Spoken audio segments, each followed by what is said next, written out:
Are flip-flops bad for you? Now, you may have seen a lot of videos like this, and most of them say that flip-flops are bad for you and why you shouldn't wear flip-flops. But I actually have a different opinion. I think that flip-flops can actually be great for you, and in this video, I'm going to explain why and what those exceptions are, and things that you can do that make wearing flip-flops more comfortable that hopefully will be helpful if you have foot pain when you wear flip-flops and it's something that you really would like to be able to wear without pain.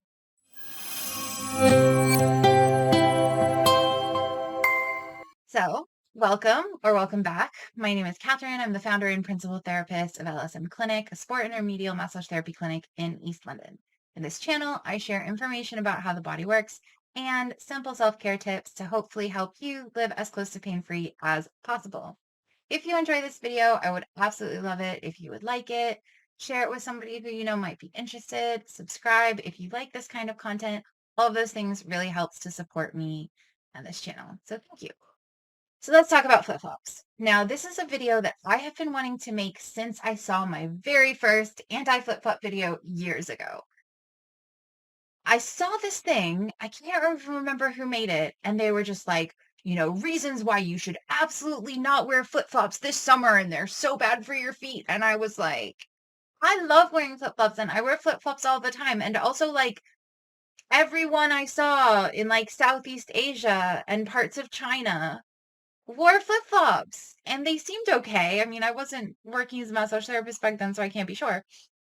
So I got really confused and it's something I've thought about a lot. And I just finally am getting around to making this video here. Because it's summer and lots of people are wearing flip-flops and sandals, right? So, first of all, are flip-flops bad for you? I would argue no, with some caveats. Just like there are certain activities that aren't inherently bad for you, but they are not good for you if you have certain problems or injuries, I would say the same thing about flip-flops. So, for example, with running, running is generally, I think, very good for you. But if you have bad knees, if you have injuries in your knees, in your meniscus, or your ACL is damaged, or you've had like a history of knee problems, sometimes knee replacement, then you might not want to run, right? Because it can make those things worse. So, if you have problems in your feet, if you have chronic Achilles tendinopathies, if you have peroneal tendonitis, if you have plantar fasciitis, there may be certain things that wearing flip-flops will aggravate them. And until you're able to deal with that underlying issue of what's going on with the foot, then flip-flops might not be the right thing. But I would say in general, flip-flops can be really good for you. And that's something I want to talk about today as well. Like, why do I think flip-flops are good for you and are worth trying to use them instead of just, writing them off completely? And then I'll also talk about what are some of the common things that happen when you wear flip-flops and what you can do to address them or fix them, so to speak. So, why do I think flip-flops are good for your feet? If you remember, about 15 years ago, I think it was like 2009, 2010, 2011, there was this big craze in the running world of this book called Born to Run. And one of the things that he basically said in this book was that actually we shouldn't be wearing all of these padded shoes, with all of this arch support, because we naturally have a supportive structure in our feet. And when we wear shoes with too much support and too much padding, we lose the structural support that we naturally have because those muscles relax and we lose some of the sensitivity that we have. And I think he makes a really great argument for it. If you want to read the book, I'll include a link below, but I think I agree with it, right? Because all of our muscles have a job to do and shoes can kind of be like wearing a support. And if you have really supportive shoes, like think about it, if you had a wrist support and you wore a wrist support 100% of the time, of course your wrist is going to get weak because those muscles never have to be used, right? And sometimes we need a support on our wrist because there's damage that needs to heal, there's an injury, there's inflammation. But you'd never say to somebody, hey, you should wear shoes, you should wear a wrist support 100% of the time, anytime you use your wrist. That would be nonsense, right? A lot of us do that with shoes. Um, Personally, I've always liked to not have shoes, but apparently, like, it's normal some places for people to wear their shoes in their house, so they don't even get to be barefoot in their house. Anyway, that is not relevant to today. So let me move on.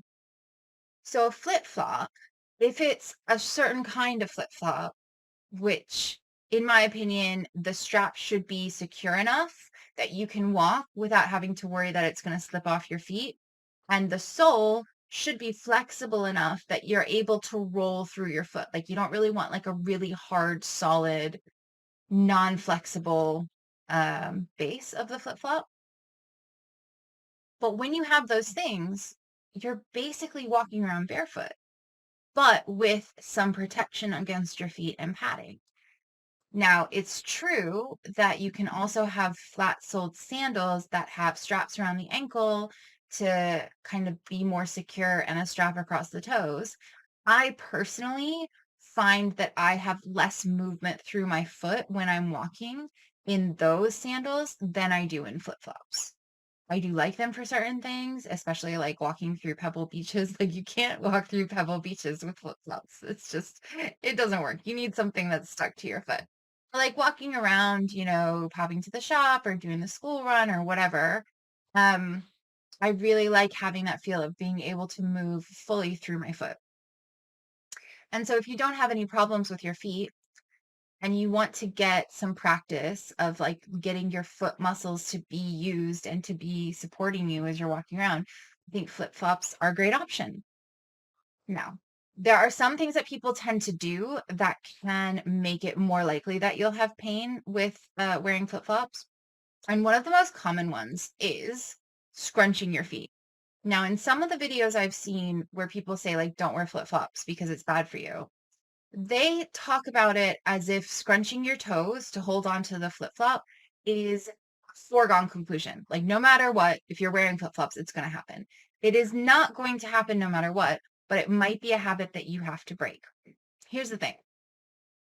It is very normal, especially if in the past you've had like loose flip-flops, so they're not secured properly with that strap, that it's come off. And then in your brain, you're like, oh, if I don't hold on to these flip-flops, they're going to fly off, and to start scrunching your toes. Now, unfortunately, when you're scrunching your toes, you're often using muscles that are in the lower leg. That can give you foot cramps, that can give you cramp in your calf, that can make your calves overly tight, all these kinds of things, right? So this is just a matter of breaking the habit. Number one, make sure you have flip-flops that are securely attached to your foot. You want to be able to lift your foot and kind of shake it a little, and it's not going to go flying off, right? And then you just need to practice slowly lifting up your foot as if you're taking a step. Notice if your toes are scrunching, relax them, and then put your foot down and allow yourself to relax your toes for a few steps. And usually after a while of doing this, it becomes easier not to. Now, often if your toes are scrunching up, it's a sign that the small muscles in your feet are not kicking in to support the way that they ideally should. There is an exercise that you can do for that I talked about in the last video this month. We were talking about flat feet. So I'll link that video below, but it's the frog toes exercise. And that can help you differentiate from scrunching your toes so that you're using the muscles in the calf to like pushing down and using the intrinsic muscles in your feet. Now, the other thing that people have a tendency to do is they turn their feet out when they walk. Now, this happens for a number of different reasons. The thing you do not do to fix that is force your feet to go forward and it feels super uncomfortable. What we want to do is we want to take away the tension that's making it feel normal for your feet to be turned out. Now, I'm really emphasizing this because we've had clients where it's like, oh, your feet are turned out a bit, so we'll release these muscles to make it easier. And then they go away and think, oh, my feet are turned out, therefore I have to force my feet to be straight. But that's actually going to cause a lot more problems because you're forcing yourself to work against tension. And the best thing to do is actually release the tension that's pulling the feet out. And then almost always the feet go forward more naturally. And then you're not using all of these like weird compensation patterns to try and force your feet to be in the right direction. Now, obviously, we can do that in a session for you. But if you are not local to London or for whatever reason, aren't able to come in for a session, you can do foam rolling on the outside and the back diagonal of the lower leg. Most of the time, the muscles that are turning your foot out are the peroneals and the flexor hallucis longus. which are kind of side and back diagonal. And so if you foam roll those, often you see that your foot comes forward. Sometimes there's other things involved, but these are like the most commonly reliable reasons that this happens. If you want to try it yourself, we have a foam rolling workshop that you can download. I'll link that below, and that will give you some practice. And again, don't force your feet forward, but release the muscles that might be turning your feet out. And lastly, glute activation. Honestly, so much comes to glute activation. If you've been watching my videos for a while, you probably are like, oh my gosh, Catherine, of course, glute activation. But our glutes help support our feet and our balance so our feet and our ankles don't have to work so hard. So you need to be thinking about lifting yourself up when you're walking, about activating those lower abdominals, pelvic floor, and glutes so that you're not stomping down on your feet with every step, right? And the good thing is that most of the time when we don't have a ton of padding underneath our feet are more sensitive and we tend to land softer. I'm not saying all the time, but it's like when I was younger and I was living in Shanghai, I managed a bar for like 3 months, I think. It was like a whole thing. It turned out there was like police and mafia involved, so like whatever. But I was always confused because I had these super supportive running shoes and I would wear them when I worked at this bar and my feet would always hurt. And I'd be like, but I'm wearing like the most supportive shoes with the best padding. Like I use these for running. How are my feet hurting at the end of the day? And then I started doing yoga more and I started using ballet flats, which most people say ballet flats are terrible for your feet, right? But between the exercises I was doing in my feet with the yoga and wearing the flat shoes, my feet almost never hurt.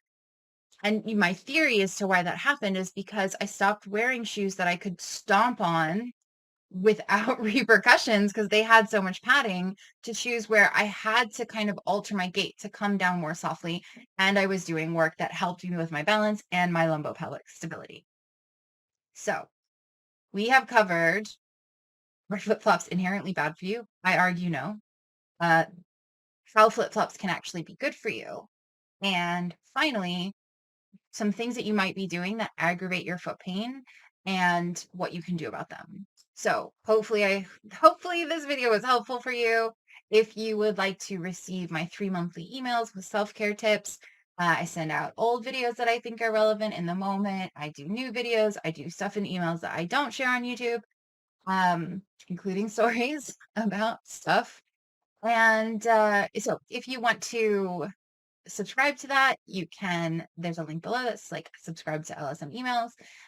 Otherwise, thank you so much for watching. I hope you enjoyed this video and I'll see you next time.